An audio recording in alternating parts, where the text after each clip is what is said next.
서울 봉천동에 있는 아파트에 불을 질러 6명을 다치게 한 뒤 숨진 남성은 평소 층간소음을 주장하며 이웃과 마찰을 빚었던 것으로 확인됐습니다. 생활 속 갈등이 강력 범죄로 이어지는 사례가 잇따르는 가운데 중재할 방법은 충분치 않다는 지적이 나옵니다. 이현정 기자가 보도합니다. 서울 봉천동 아파트에 불을 지르고 숨진 60대 남성은 지난해까지 화재가 난 아파트에 살며 이웃과 잦은 갈등을 겪었던 것으로 파악됐습니다. 툭하면 층간소음을 이유로 위층을 찾아가 위협했는데 피해자 측은 해코지를 당할 수 있겠다는 생각에 언제나 조심했다고 설명했습니다. 추석 때부터 계속 씻고 계시더라고요. 그래서 너희들도 조심히 다녀라. 밑에 층에서 올라올 수도 있으니 그렇게 말씀을 하셨습니다. 앞서 비슷한 사례는 또 있었습니다.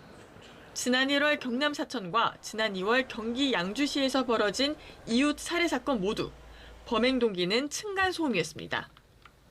실제 형사재판 1심 유죄 판결을 살펴보니 층간소음 갈등으로 인한 범죄는 2013년 40여 건에서 2022년 120여 건으로 3배 가까이 늘었습니다. 대부분 상해나 폭행, 협박 등 폭력 범죄였는데 방화 같은 강력범죄 비율도 10%나 되는 것으로 나타났습니다.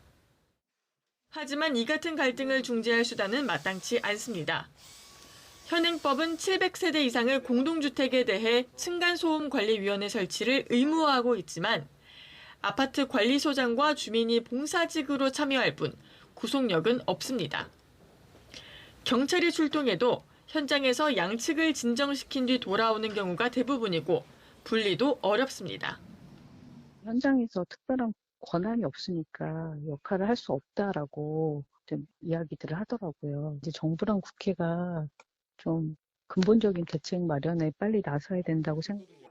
층간소음 갈등이 반복적으로 발생하고 폭력을 포함해 강력 사건으로 이어질 우려가 있을 경우 공공기관이 더 적극적으로 개입하는 방안을 포함해 구체적인 대책 마련이 필요해 보입니다. YTN 이현정입니다.